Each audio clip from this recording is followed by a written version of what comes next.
dito sa St. Joseph Parish, Gagalangin, sa 5:30 ng umagang banal na misa na may liturhiya ngayong 11 linggo sa karaniwang panahon.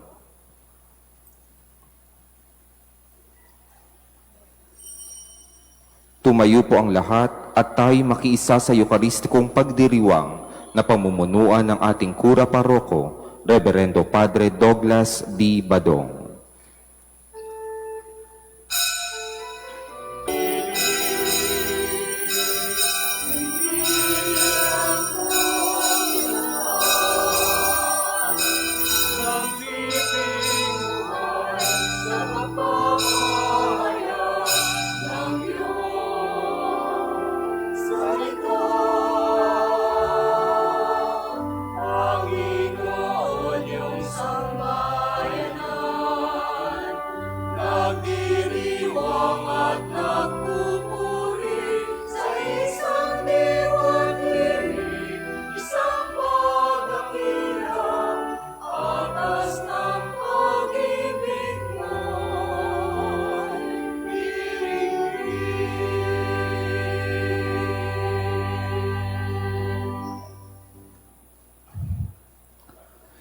Sa ngalan ng Ama at ng Anak at ng Espiritu Santo. Amen.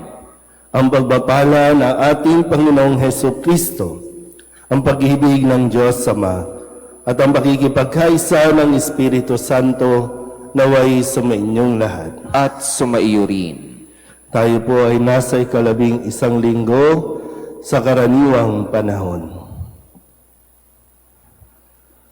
Mga kapatid, aminin natin ang ating mga kasalanan upang tayo'y maging marapat gumanap sa banal na pagdiriwang. Inaamin ko sa mga pangyarihang Diyos at sa inyo mga kapatid na lubha akong nagkasala sa isip, sa salita at sa gawa at sa aking pagkukulang. Kaya isinasamo ko sa mahal na Birheng Maria, sa lahat ng mga anghel at mga banal, at sa inyo mga kapatid, na ako'y panalangin sa Panginoong ating Diyos. Kawan tayo ng makapangyarihang Diyos, patawarin tayo sa ating mga kasalanan, at patnubayan tayo sa buhay na walang hanggan. Amen. Panginoon, kaawaan mo kami. Panginoon, kaawaan mo kami. Kristo, kaawaan mo kami. Kristo, kaawaan mo kami. Panginoon, kaawaan mo kami. Panginoon, kaawaan mo kami.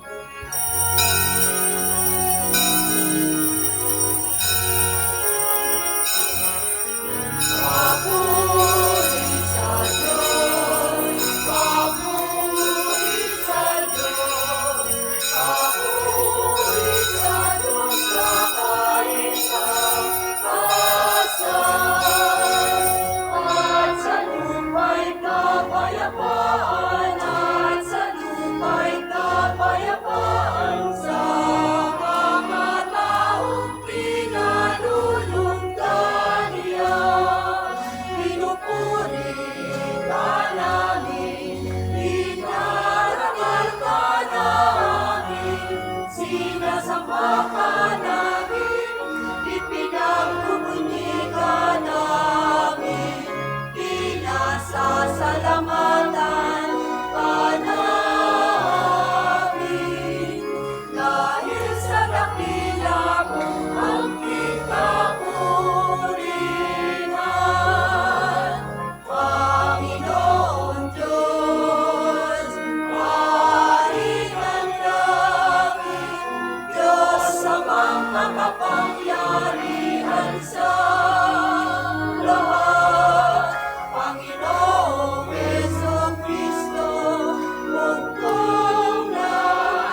Manalangin tayo. Ama namin makapangyarihan, lakas ka ng mga walang inaasahan kundi ikaw. Ang pagluhog namin ay iyong pagbigyan sapagkat kami mga tao lamang na pawang mahihina kapag iyong iniwanan. Kaya naman kami lagi mong tulungan upang sa pagtupad ng iyong mga kautusan, ikaw ay aming mabigyang kasiyahan sa aming iniisip at ginagawa araw-araw sa pamamagitan ni Jesucristo kasama ng Espiritu Santo magpasawalang hanggan. Amen. Binigyang kapanatagan ng Diyos si Moises sa pamamagitan ng kanyang presensya kahit pa sila'y patuloy pang naglalakbay sa disyerto. Ito'y patunay na sila'y bayang hinirang at minamahal ng Diyos. Pagbasa mula sa aklat ng Exodo. Noong mga araw na iyon, mula sa Rephidim, nagpatuloy ang mga anak ni Israel sa ilang ng Sinai at nagkampo sa tapat ng bundok. Si Moises naman ay umakyat ng bundok upang makipag-usap sa Diyos. Sinabi sa kanya ng Panginoon, "Ito ang sabihin mo sa buong angkan ni Jacob, sa buong Israel. Nakita ninyo ang ginawa ko sa mga Ehipsyo, at tulad ng pangangalaga ng isang agila sa kanyang mga inakay, kayo'y aking kinupkup. Kung susundin ninyo ako at hindi kayo sisira sa pakikipagtipan ko sa inyo, kayo ang magiging bayan kong hinirang. Ang buong daigdig ay akin, ngunit kayo'y aking itatangi. Kayo'y gagawin kong bayan ng mga saserdote na maglilingkod sa akin, nakatalaga sa akin." Ang salita ng Diyos. Salamat sa Diyos.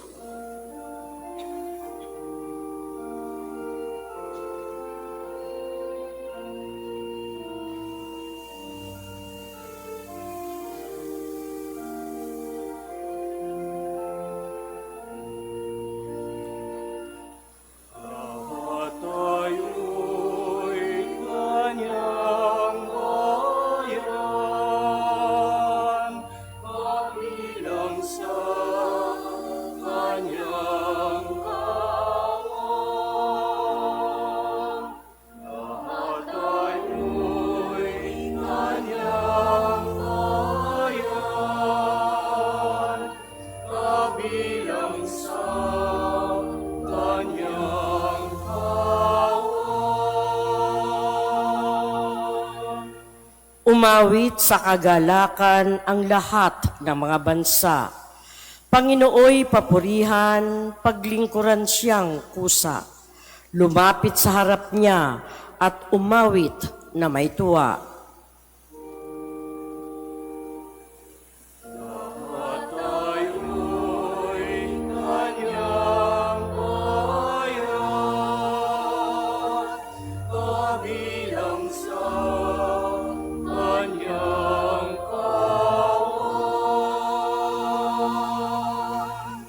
Ang Panginooy ating Diyos, ito'y dapat na malaman.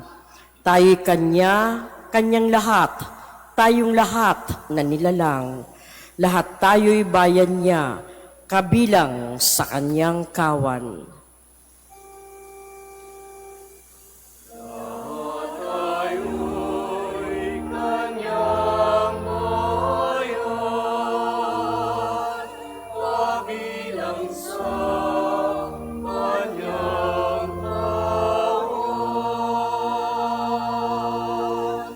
Mabuti ang Panginoon, ang pag-ibig niya'y walang hanggan.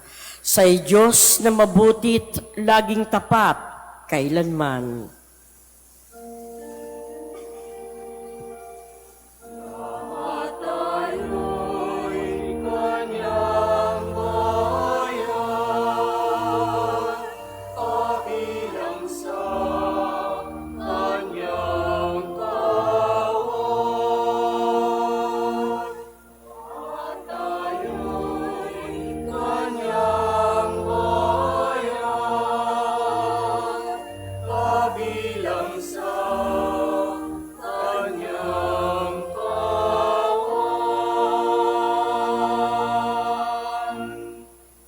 Hinihikayat ni San Pablo ang mga sinaunang Kristiyano sa Roma na manatiling matatag sa kanilang pananalig kay Kristo.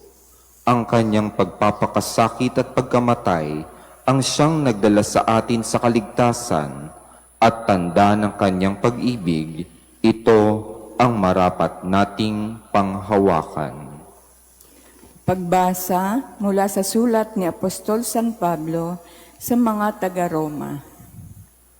Mga kapatid, noong tayo'y may hina pa, namatay si Kristo sa takdang panahon para sa mga makasalanan. Mahirap mangyaring ialay ninuman ang kanyang buhay alang-alang sa isang taong matuwid, bagamat maaaring may manghas na gumawa nito alang-alang sa isang mabuting tao. Ngunit ipinadama ng Diyos ang kanyang pag-ibig sa atin nang mamatay si Kristo para sa atin noong tayo'y makasalanan pa. At ngayong napawalang sala na tayo sa pamamagitan ng kanyang dugo, lalo lang tiyak na maliligtas tayo sa puot ng Diyos sa pamamagitan niya. Dati, tayo'y mga kaaway ng Diyos, ngunit ngayon, tinatanggap na niya tayong mga kaibigan alang-alang sa pagkamatay ng kanyang anak. Kaya't tiyak ang pagkaligtas natin sa pamamagitan ng pagiging buhay ni Kristo. Hindi lamang ito, nagagalak tayo at nagpupuri sa Diyos sa pamamagitan ng ating Panginoong Jesucristo, sapagkat dahil sa Kanya ay tinanggap tayo ng Diyos ng mga kaibigan niya. Ang salita ng Diyos. Salamat sa Diyos.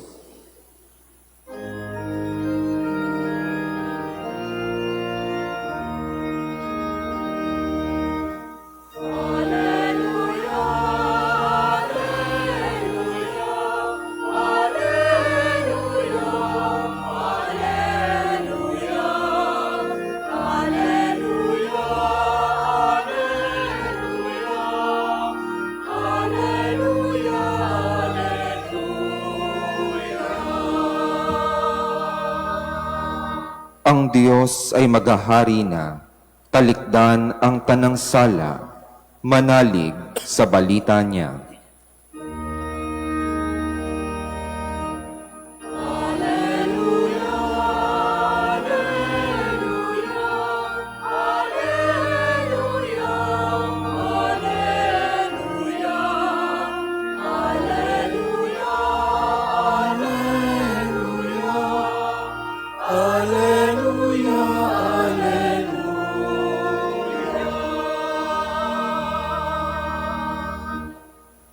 Sumainyo ang Panginoon. At sumaiyo rin. Ang mabuting balita ng Panginoon ayon kay San Mateo. Papuri sa iyo, Panginoon. Noong panahong iyon, nang nakita ni Jesus ang napakaraming tao, nahabag siya sa kanila, sapagkat sila'y lito at lupaypay, parang mga tupang walang pastol. Kaya't sinabi niya sa kanyang mga alagad, sagana ang aanihin, ngunit kakaunti ang mag-aani. Idalangin ninyo sa may-ari ng anihin na magpadala siya ng mga manggagawa sa kanyang aanihin. Tinipon ni Jesus ang 12 alagad at binigyan ng kapangyarihang magpalayas ng masasamang espiritu at magpagaling ng mga may karamdaman. Ito ang pangalan ng 12 apostol. Si Simon na tinatawag na Pedro at si Andres na kanyang kapatid. Sina Santiago at Juan na mga anak ni Zebedeo. Sina Felipe at Bartolome. Si Tomas at si Mateo na publikano, si Santiago na anak ni Alfeo at si Tadeo, si Simong Makabayan at si Judas Iscariote ang nagkanulo kay Jesus. Ang 12 ito ay sinugo ni Jesus at kanyang pinagbilinan. Huwag kayong pupunta sa lugar ng mga hintil o sa alinmang bayan ng mga Samaritano. Sa halip ay hanapin ninyo ang mga nawawalang tupa ng sambahayan ng Israel. Umayo kayo at ipangaral ninyo na malapit ng maghari ang Diyos. Pagalingin ninyo ang mga may sakit at buhayin ang mga patay. Pagalingin ninyo ang mga ketongin at palayasin ang mga demonyo. Yamang tumanggap kayo ng walang bayad, magbigay naman kayo ng walang bayad. Ang mabuting balita ng Panginoon. Pinupuri ka namin, Panginoong Heso Kristo. Isang magandang umaga po sa inyong lahat. Palapakan natin ang Panginoon. Tayo po ay nasa 11 linggo sa karaniwang panahon.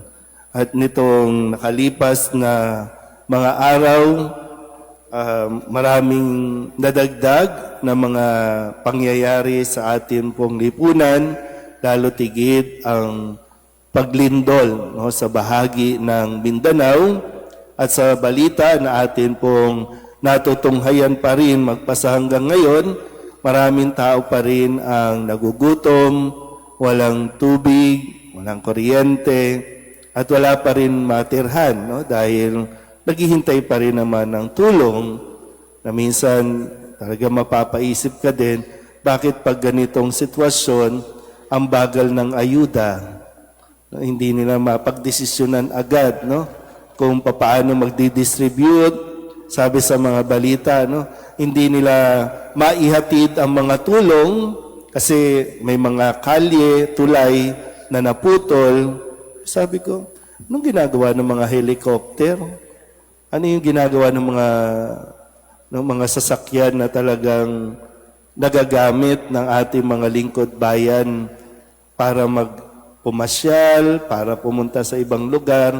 Pag ganitong tunay na pangangailangan, sadyang mabagal tayo sa ating pagtugon. Kaya marapat lamang na ang mensahe ng ating Ebanghelyo ay isa puso natin.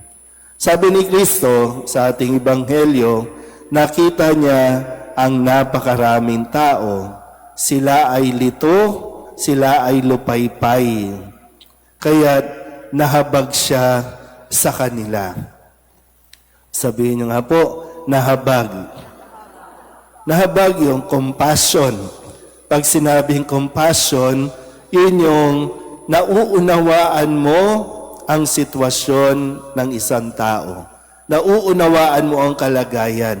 Nararamdaman mo ang kanilang pinagdadaanan. Kaya mahalaga na mayroon tayong pusong mahabagin. Na pag nakikita natin, yung bang hindi tayo natatahimik na ganun na lang yung kanilang kalagayan. Kasi ang bawat isa ay may magagawa pa. Kaya nga, pagkatapos niyan, si Jesus ay humirang ng 12 apostol. Tinawag niya ito para makatulong sa paghahatid ng mensahe, sa paghahatid ng presensya ng Panginoon sa kanilang kalagayan. Para bang ang gustong ipaalala sa atin dito, na kung ikaw nakikita mo ang sitwasyon, kung hindi man ng lipunan, nakikita mo ang sitwasyon ng iyong pamilya, mahabag ka. Magkaroon ka ng pakialam. Kasi isang malaking kasalanan din yung pagkakaroon ng indifference na sinasabi na wala ka nang nararamdaman o wala kang pakialam. Kaya nga yung ikalawang bahagi na magandang mapagnilayan ng pangalanan ni Jesus ang 12, ibig sabihin, maging bahagi ka ng solusyon, hindi ng problema At lalo tigit sikapin mo na hindi ikaw ang pagmulan ng problema, kundi maging bahagi ka ng solusyon. Mangyayari lang yan kung mayroong kang pusong mahabagin o kaya naman pusong marunong mahabag. Mahabag ka naman sa pamilya mo. Mahabag ka naman sa mga magulang mo, sa kapatid mo, na para bang yung effort, lahat ginagawa. Tapos ikaw, ano bang ginagawa mo? So, sana po, no? Maging bahagi ka ng solusyon at hindi ng problema. At ikatlo, nang sabihin ni Jesus, nang sila ay hayuin o isugo, yamang tumanggap kayo ng walang bayad, magbigay kayo ng walang bayad. Yan nga sa atin pong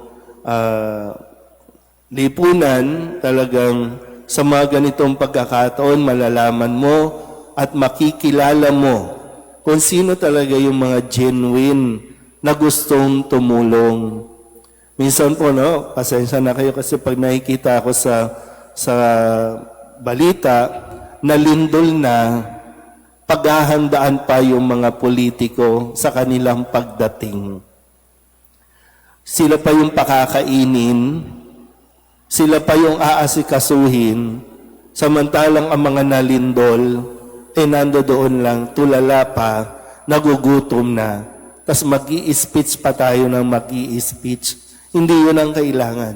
Ang kailangan nila bubong, ang kailangan nila pagkain, tubig, yun ang dapat unahin, yun ang dapat asikasuhin, hindi ang pagpapapicture. Para maalala na pagdating ng 2028, napunta kami sa inyo, ha? Yun ba talaga ang pagtulong? Pagtulong ba talaga o pag-i-invest? Kaya nga ito yung magandang paalala sa atin. Nawa, tayo po, no? Huwag tayong mahulog sa ganitong trap, o sa ganitong sistema na kaya tayo kikilos, kaya tayo tutulong dahil may inaasahan tayo. Hindi man ngayon, babawi ako at maniningil ako pagdating ng araw. Sa tamang panahon o sa takdang panahon. Hindi yan ang taong nagtataglay ng pusong mahabagin. Amen? Ipahayag natin ang ating pananampalataya. Sumasampalataya ako Sa Diyos sa mga makapangyarihan sa lahat, na may gawa ng langit at lupa, sumasampalataya ako kay Hesukristo, iisang anak ng Diyos, Panginoon nating lahat. Nagkatawang tao siya lalang ng Espiritu Santo, ipinanganak ni Santa Mariang Birhen, pinagpakasakit ni Poncio Pilato, ipinako sa krus na matay inilibing, nanaog sa kinaroroonan ng mga yumao, nang may ikatlong araw na buhay na maguli, umakyat sa langit, naluluklok sa kanan ng Diyos sa mga makapangyarihan sa lahat. Doon magmumulang paririto at huhukom sa nangabubuhay at nangamatay na tao. Sumasampalataya naman ako sa Diyos Espiritu Santo, sa banal na simbahang Katolika, sa kasamahan ng mga banal, sa kapatawaran ng mga kasalanan, sa pagkabuhay na muli ng nangamatay na tao, at sa buhay na walang hanggan. Amen. Mga kapatid, manalangin tayo sa Ama upang maging ganap at buhay ang kanyang kaharian dito sa mundo. Ang kanyang paghaharing puno ng pag-ibig, kapayapaan at galak ng ating itutugon. Panginoon, dinggin mo ang aming panalangin. Panginoon, dinggin mo ang aming panalangin. Patuloy nawang maging tagapagpahayag at saksi ang simbahan sa mabuting balitang hatid ni Kristo na siyang bukal ng pag-ibig at pagkakaisa. Manalangin tayo. Panginoon, dinggin mo ang aming panalangin. Huwag nawa panghinaan ng loob ang mga pinuno ng simbahan at bansa kung ang kanilang mga adhikain ay malayo pa sa kaganapan. Patuloy nawa silang manalig sa iyo, O Diyos, at magtiwala sa tulong ng kawang kanilang pinaglilingkuran. Manalangin tayo. Panginoon, dinggin mo ang aming panalangin. Tumugon nawa ang mga mabubuting kabataan na tinatawag sa bukasyon ang pagpaparit, pagiging relihiyoso at relihiyosa. Manalangin tayo. Panginoon, dinggin mo ang aming panalangin. Salubungin mo, Ama, 10 ng iyong mga anghel at iyong banal, ang mga kapatid naming yumao sa iyong kaharian sa langit. Manalangin tayo. Panginoon, dinggin mo ang aming panalangin. Upang mamayani ang kapayapaan sa gitnang silangan at sa buong mundo, at ipag-adyanawa ang sangkatauhan sa karahasan, kasakiman at pang-aabuso ng kapangyarihan na nagdudulot ng paghihirap at kamatayan sa marami. Manalangin tayo sa Panginoon. Panginoon, dinggin mo ang aming panalangin. Upang ang lahat ng mga nagdurusa dahil sa kalupitan ng digmaan ay daglian ng makaranas ng kapayapaan at mabuhay ng may kapanatagan at kalayaan. Manalangin tayo sa Panginoon. Panginoon, dinggin mo ang aming panalangin. Sa ilang sandali ng katahimikan, itaas natin sa Diyos ang ating pansariling kahilingan, gayon din ang iba pang mga pangangailangan ng ating pamayanan.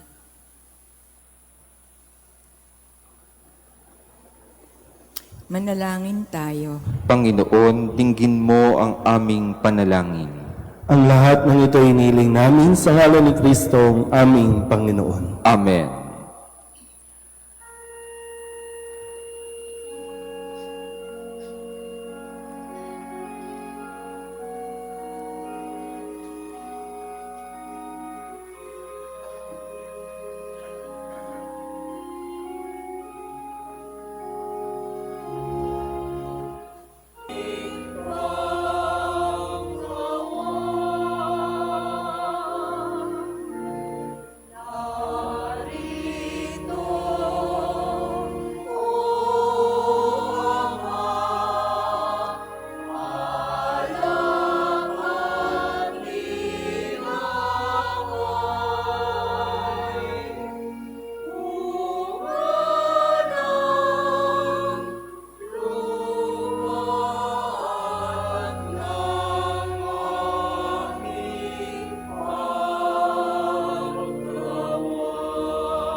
Manalangin kayo mga kapatid upang paghahain natin ay kalugdan ng Diyos sa mga makapangyarihan. Tanggapin nawa ng Panginoon itong paghahain sa iyong mga kamay, sa kapurihan niya at karangalan sa ating kapakinabangan at sa buong sambayanan niyang banal.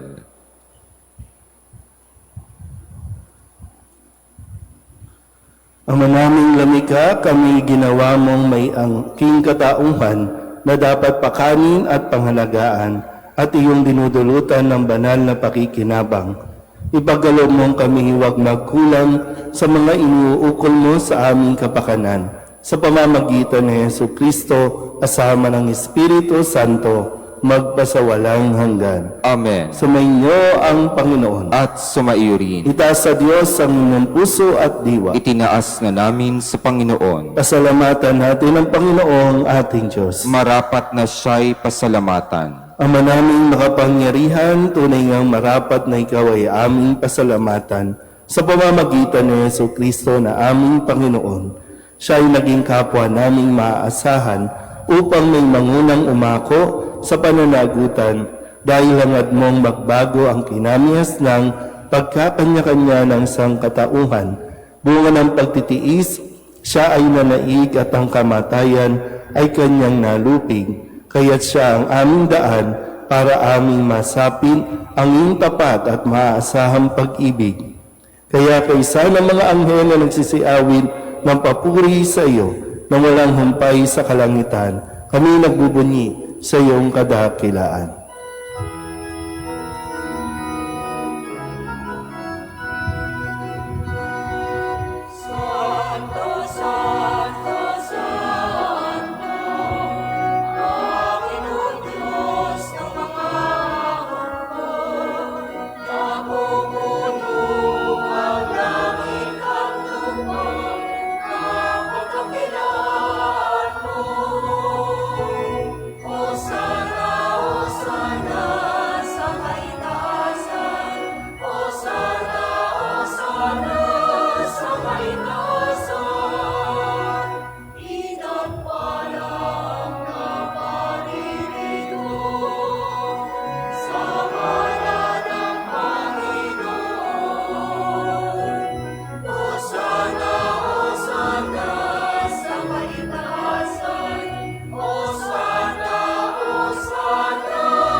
Ama naming banal, ikaw ang bukal ng tanang kabanalan.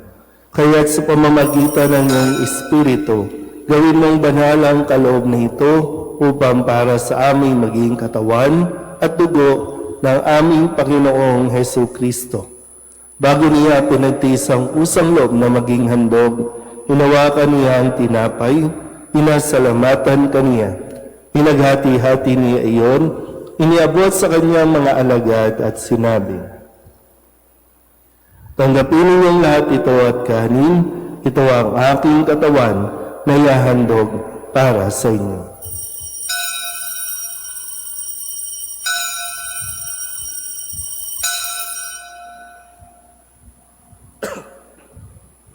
Gayun din naman nang matapos ang hapunan, hinawakan niya ang kalis, muli kaniyang pinasalamatan. Inabot niya ang kalis sa kanyang mga alagad at sinabi, "Tanggapin ninyong lahat ito at inumin. Ito ang kalis ng aking dugo, ng bago at walang hanggang tipan. Ang aking dugo na ibubuhos para sa inyo at para sa lahat, sa ikapagpapatawad ng mga kasalanan.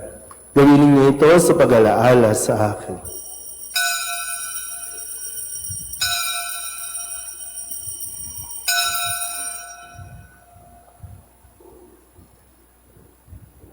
Ipagbunyi natin ang misteryo ng pananampalataya.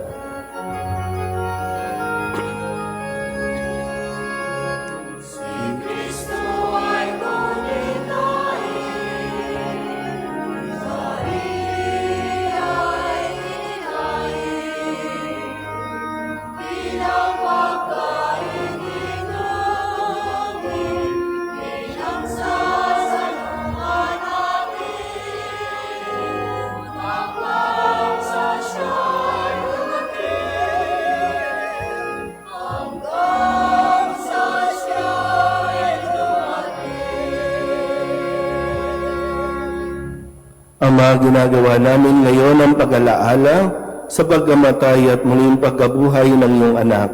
Kaya tiniaalay namin sa iyo ang tinapay na nagbibigay buhay at ang kalis na nagkakaloob ng kaligtasan. Kami nagpapasalamat dahil kami iyong minarapat na tumayo sa harap mo para maglingkod sa iyo. Sinasama namin kami magsasalo-salo sa katawan at dugo ni Kristo ay mabuklod sa pagkakaisa sa pamamagitan ng Espiritu Santo. Ama, lingapin mo ang iyong simbahang naganap sa buong daigdig.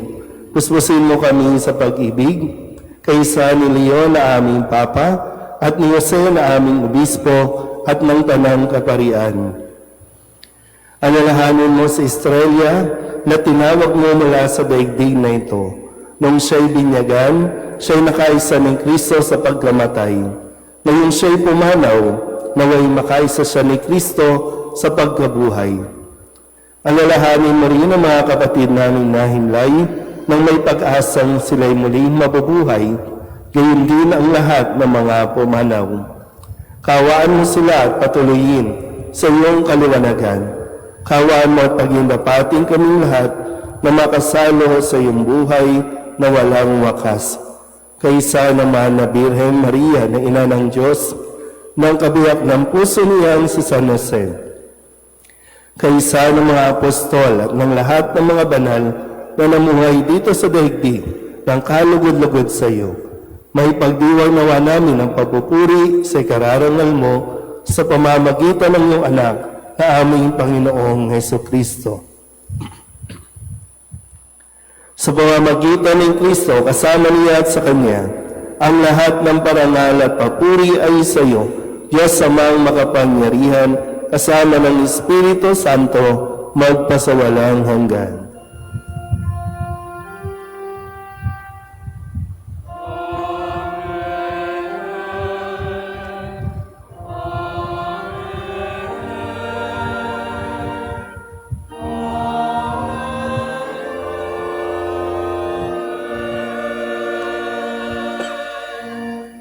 Sa tagubiliw naman nakagagaling na utos at turo na Jesus sa Panginoon natin at Diyos, ipahayag natin ang lakas loob.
Hinihiling namin kami iadya sa lahat ng masama, pagkalooban ng kapayapaan araw-araw, iligtas sa kasalanan at ilayo sa lahat ng kapahamakan, samantalang aming pinananabikan ang dakilang araw ng pagpapahayag ng tagapagligtas naming sa Hesukristo. Sapagkat iyo ang kaharian at ang kapangyarihan at ang kapurihan, magpakailanman. Amen. Panginoong Hesukristo, sinabi mo sa iyong mga apostol, kapayapaan ang iniiwan ko sa inyo, ang aking kapayapaan ang binibigay ko sa inyo. Tunghayan mo ang aming pananampalataya at huwag ang aming mga pagkakasala. Pagkalooban mo kami ng kapayapaan at pagkakaisa ayon sa iyong kalooban, kasama ng Espiritu Santo, magpasawalang hanggan. Amen. Ang kapayapaan ng Panginoon ay laging sumainyo. At sumaiyo rin. Pabigayan tayo ng kapayapaan sa isa't isa.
Ito ang kordero ng Diyos. Ito ang nag-aalis ng kasalanan ng sanlibutan. Mapalad ang mga inanyayahan sa kanyang piging. Panginoon, hindi ako karapat-dapat na magpatuloy sa iyo, ngunit sa isang salita mo lamang ay gagaling na ako.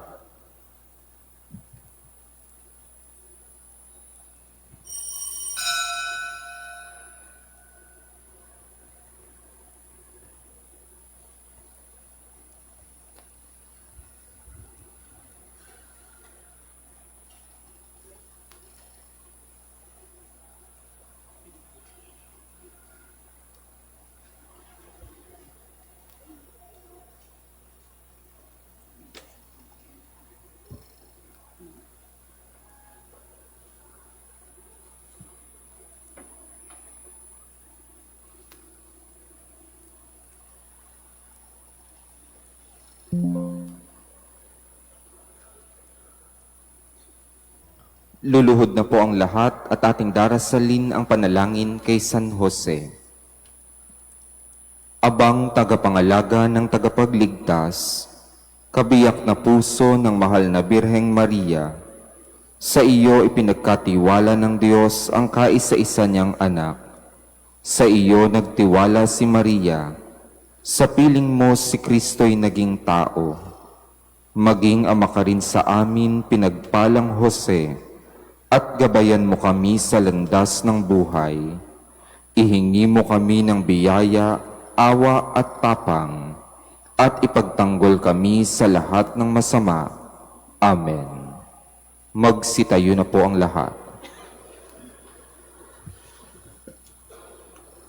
Manalangin tayo.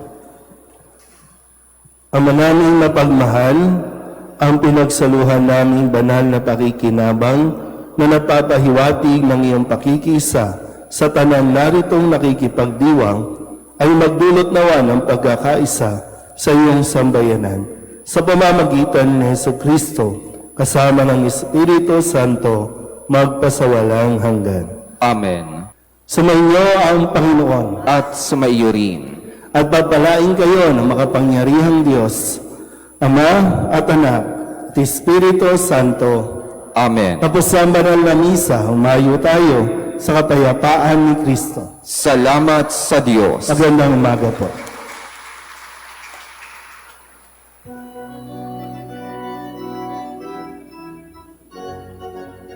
Pasalamat kayo sa Panginoon. Siyang lumikha ng lahat ng bagay dito sa mundo. Siya'y gumawa ng buwan at